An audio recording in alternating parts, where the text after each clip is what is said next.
good afternoon to all of you who are joining us on our Facebook Live here on UNESCO's Facebook page. I'm George Papagiannis. I'm the Chief of Media Services here at UNESCO. We were together a bit earlier today because we had a good opportunity to talk to Professor George Abungu, who was from the director of the Kenyan National Museums, on a subject that you can probably see behind me, which has been part of a day-long conference for us here at UNESCO in Paris, in which we have been talking about the circulation of cultural property and shared heritage. What are the new perspectives? Also seen here on the brochure that and booklet that we were handing out to a room full of participants, experts, people from the public, lots of media came here today. We're at the end of the day, and for that reason, I have to say a big thank you to my two guests who have been here all day long and still have the energy to join me. Barbara Plankensteiner, who is the director of the Völkerkunde Museum in Hamburg, Germany, and Te Herekiekie, who is the director of repatriation at the, I've got to look this one up though, the Te Papa Tongarewa Museum in New Zealand. Is that based in Auckland? No, it's based in Wellington. In Wellington, okay. So Auckland's our bigger city, but Wellington's our capital. So I've got these two wonderful experts with me this evening now here in Paris to really kind of talk about something that they deal with on a regular basis. As you probably just heard, Te Herekiekie is actually working on the repatriation or restitution of Maori and also the Moriori remains. And your museum that you direct is one of the museums that has actually been engaging in this process of restitution. And so we see two sides of this process, and I'm very curious to see your different perspectives. So from your point of view, Barbara, what are you thinking about when you receive a request, when you engage, as I understand, also with Te Herekiekie? Well, I have to clarify that we work together in a restitution or repatriation process. When I was still working in Vienna for the Weltmuseum Vienna, but I know that also Hamburg had been repatriating human remains to the Papa Museum. In that I was not involved. But I have to say I found the experience very interesting, and the whole process worked really well, and it was because there is a very clear laid out plan how to move through this process, which is directed by your department, and there is a clear policy how things should work out, and it's very easy to collaborate on this restitution, and that makes things for a European museum quite easy. Yeah. Is it that in other experiences that you've had, there has been less of a plan of action? If you've had other experiences while you've been director, but yeah, I didn't have comparative experiences. As of now, or when I was in Vienna, I mean, there were not many. We didn't have to deal with many requests, and since I'm in Hamburg this year, we also didn't have much experience. But we are involved in conversation about colonial heritage, objects that have been collected in colonial contexts, and I'm engaged in a collaboration or a dialogue that we established between Nigerian museums and the Royal Court of Benin City in Nigeria. So I'm involved in these courses about colonial heritage. That was the Benin Dialogue Group, Right, am I right? Te Herekiekie, so you've got a plan. When you are approaching a curator or a director of a museum and you're seeking these remains to be repatriated, is it a learning curve for them? I mean, you've got the plan. Or what have been the experiences that you've had? Give us an idea. Has it always been an open door? Have you sometimes found you've had to push a little bit? What I do want to say is that with our policy in place from the New Zealand government, repatriation process for us is by mutual agreement between our institution and the institutions overseas.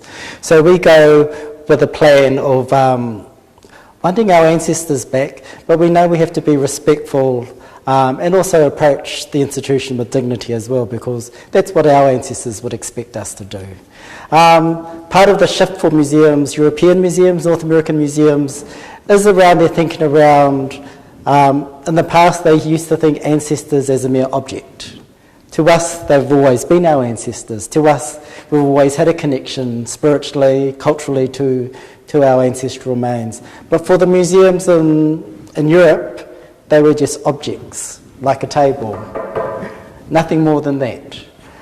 So we've had to have discussions in the past, and this goes back quite a long period of trying to change the mindset from our ancestors from being a mere object or subject of study to something that actually belongs to a group of people, a group of indigenous people that live, that breathe, and that, like your grandparents or your great-grandparents, left a legacy. And so that has been part of the shift in museology that we are hoping to change as well. So there are different approaches. As you've reflected on the experience that you've had with Te Herekiekie, but also more broadly in terms of what you want for the Hamburg Museum, do you have a default position for what could come next if you are asked again for something from another group, another country? How will you evaluate it? Well, I mean, first, when a request comes, we have to check if it is, if it is a rightful request. We have to identify, if they're not identified in the request, if it's not addressed to certain objects, we have to identify the objects that are requested. Then we have to we have to see if the claimant is the rightful person, institution, community to do so.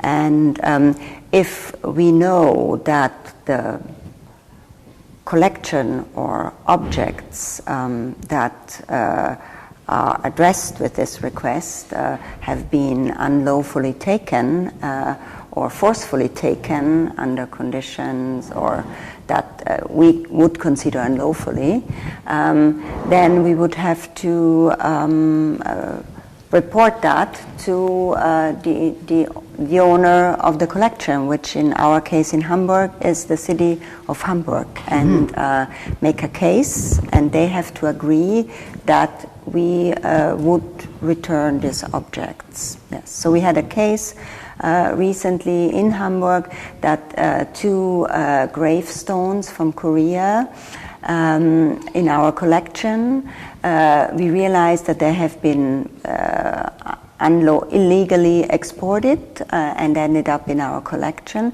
So these two, so there has been a negotiation with the Korean authorities and then with the authorities in Hamburg, and it was a very clear case, and we will return the two works to Korea. They are now shown in an exhibition about Korean history and our collection. And once the process is through, we will return them to Korea. I just want to remind everyone who's been joining us as we've started this Facebook Live that you are participating in a conversation that we're having here in Paris at UNESCO with Te Herekiekie, who is the director of the Repatriation Program at the Te Papatogarewa Museum in Wellington, and with Barbara Plankensteiner, who is the director of the Völkerkunde Museum. I'm not really doing this very well. Don't worry. I'm going to try this one more time, because I actually love German, and I worked in Germany. The Völkerkunde Museum in Hamburg, Germany. And for those of you who are interested and want to be part of the conversation, please, use the hashtag UNESCO for, the letter for heritage, UNESCO for heritage, and we'll be certainly checking on what people are saying as we have this conversation ongoing. Today's conference was really just the beginning of something. It was an attempt for us to have a dialogue on really what is a sensitive issue, I think. We could probably all agree on that. But to bring a lot of different voices together so that we can explore how to move forward, and probably also how to iron out some of the rough spots and the wrinkles. More than 400 repatriations of remains since 2003, am I correct? Yes, that's right. So you've been through a lot of doors. What have been some of the initial no's? Because you've obviously gotten a lot of yeses, ultimately. But what were some of the initial no's that you received? You don't have to say from who, but just kind of describe to us, what was that kind of, no, this is ours, no, thank you, no, please don't call us again? Well, one of the interesting no's was actually from the French government in 2007, when the Rouen Museum in north of Paris decided to repatriate or restitute one of our ancestral remains back to New Zealand. However, they didn't have the authority of the French government to do it. And so that led to a process of them seeking the authority from the French government, which led to a special piece of legislation approved by the French Parliament and by the French Senate in 2010. So from a no can come a yes. It just takes time. Also, the British Museum in London has partially said no. They have repatriated a number of ancestral remains to us, but other ancestral remains, they haven't. So for us, it's a no, but it's a yes about to happen. Because at the end of the day, our quest is to have our ancestors home, no matter how long it takes.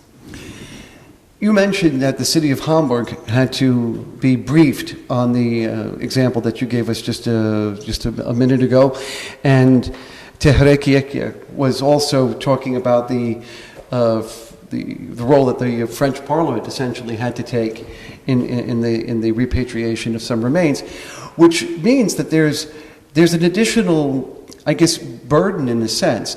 You are an expert. The two of you are experts. And yet, when you deal with politicians, you're not necessarily dealing with people who are experts in cultural heritage and understand all of the various elements that you do. So, how do you go about educating those who are essentially partners in this process, but not necessarily as mindful of all of the nuances as you are? I think that our role as museums is to really make a case. So it is a lot of work for us because we have to really explain the issue. But I think what is really helpful at the moment that there is a public debate about colonial history, about colonial heritage, for instance, in Germany. And so it's a very prominent media debate. And suddenly there is, there's a rise of understanding about all the implications of this, and also about the complexity of the issues. And you could really follow news reports recently. Initially, the reports were about why don't you give everything back, and like a big pressure on the museums, and whatever you said by saying, well, it's not so easy. You have to work together, you have to do a lot of research to find out if what the background is, etc., was always interpreted as if the museums did not want to do this or didn't want to go ahead with such processes. And it might have been the case in the past, but I think it changed very much.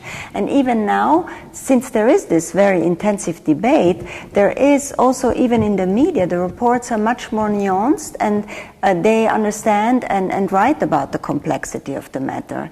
And also, it is very important that, for instance, in Germany, there is in the coalition agreement, there is laid out that Germany wants to address colonial history, and they want to deal with colonial heritage. They want to invest in cultural collaboration and in cultural institutions, for instance, particularly in Africa. And so with this political backing, it's getting much easier for us. And for instance, on May 18, we organized a workshop in Hamburg with the support of the Federal Foreign Ministry, together with the Goethe Institute, and in which we invited African museum colleagues, cultural people working for cultural initiatives, but also scholars, and also German activists who always agitated that these questions should be addressed. And we brought everybody to the table and wanted to hear what the expectations from our African partners and from the activists in Germany are that promoted this issue for many, many years. And now we think we are moving in a much more concrete direction. And we wanted to hear their thoughts and their expectation in that process. And from that we will draw recommendations. There will be follow-ups. There will be a fund established, or at least it's promised right now. And to this fund, this will be a special fund where African partners can apply for funding to start collaborations with German museums about collections in German museums, because until now it's only German institutions who can apply for funding, and then they go and find partners. So we want to have a collaboration on an equal level, and I think such steps are really necessary. And also in our meetings there was an agreement that we also have to rethink international law and international legal regulations, which as we heard today, for many African countries are not fair. And we have to reconsider such frameworks. And I think also in that direction there will be steps, and a working group will be established to address that as well. And I think that's a major step. And so I think we are in a different moment in history. And I think this is wonderful and very good for our museums and for our relationships. Are international laws the way to go? Do you think that we need to have that kind of tough legal framework on these issues? Is it more about enlightenment, enlightened cultural policy potentially in countries? Where would you fall on that spectrum, and why? Well, I take the perspective of the New Zealand government, where they request us to pursue agreements by mutual agreement. So we don't take the legal route at all. We do it by friendship, seeking goodwill, and also by explaining the story of colonisation, how our ancestors were taken overseas. And it's really the story of colonisation, how our sacred places became vulnerable to the new colonists that came to the country, and how those colonists, some of them from Germany or Austria or the United Kingdom, in their own way of looking at the world, they were quite comfortable uplifting our ancestors and taking them overseas without our knowledge. And so despite that, our country still requires us to seek agreements through mutual approval. And so that is the line that we pursue. But however, there are policies, international policies in place that support repatriation, either of objects or of human remains, and that is ICON international policy supports the engagement of conversations between institutions around repatriation, and also the United Nations also supports Indigenous people and their repatriation efforts or restitution efforts related to their cultural properties and also their human remains. So there are international policies in place that support repatriation. So today we spent the whole day talking about these issues, and before we actually brought our community of friends on Facebook into this conversation, we were talking about the fact that there were a lot of very interesting conversations. There was good dialogue, debate. For each of you, what do you, from today, what do you take forward from today's panel discussions and other things that you've encountered during the day into your next maybe level of thinking on this issue?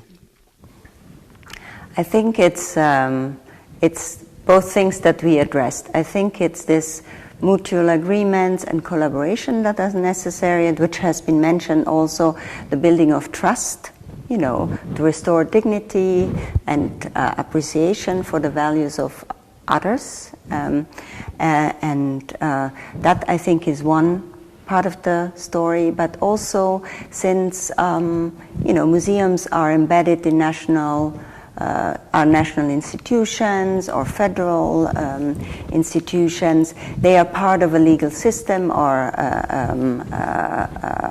as state institutions, they are also part of these systems. And so I think also there is another necessity for a framework that allows to address such questions more easily. Yes. And for you, Te Herekiekie? I think there were a number of fantastic issues that were highlighted today. One of them for me is around that consideration of, and the German institutions do this, is around objects or ancestral remains that were taken illegally. They really consider the context of the taking of the object or the ancestral remain. They also do the research to confirm the provenance to the community of origin, and they also seek mandate from the country, but also the Indigenous people. What I have realised is that 10 years ago, a conversation around repatriation was uncomfortable for institutions. Today, they are more open to a conversation. Well, on that note, I want to thank the both of you for one, being with us today and contributing to the panel conversations and being part of what I think is the beginning of a new dialogue on these issues. And the contributions that you've made are clearly going to help us inform what comes out of this. So, Barbara Plankensteiner, thank you very much. Te Herekiekie, thank you very much. And to our Facebook followers and friends, many thanks to you for being part of the conversation. The hashtag is UNESCO, number 4, for culture, UNESCO for culture. And just want to thank you for being, again, with us today. We're live from Paris, bidding you all a great day, wherever you are.